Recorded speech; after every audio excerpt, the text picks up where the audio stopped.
هناك نعمة خفية اسمها خارج المنافسة. حين تختار أن تعيش بلا مقارنة، لا يهمك أن تملك أكثر، ولا أن تبدو أجمل، ولا أن تظهر أنك أسعد من غيرك.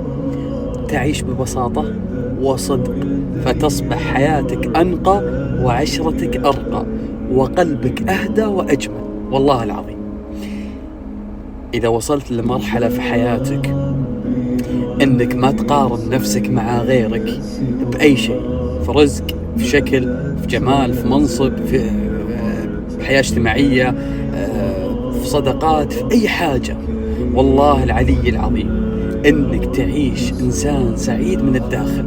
ليه؟ لأنك ما حطيت نفسك في المقارنة.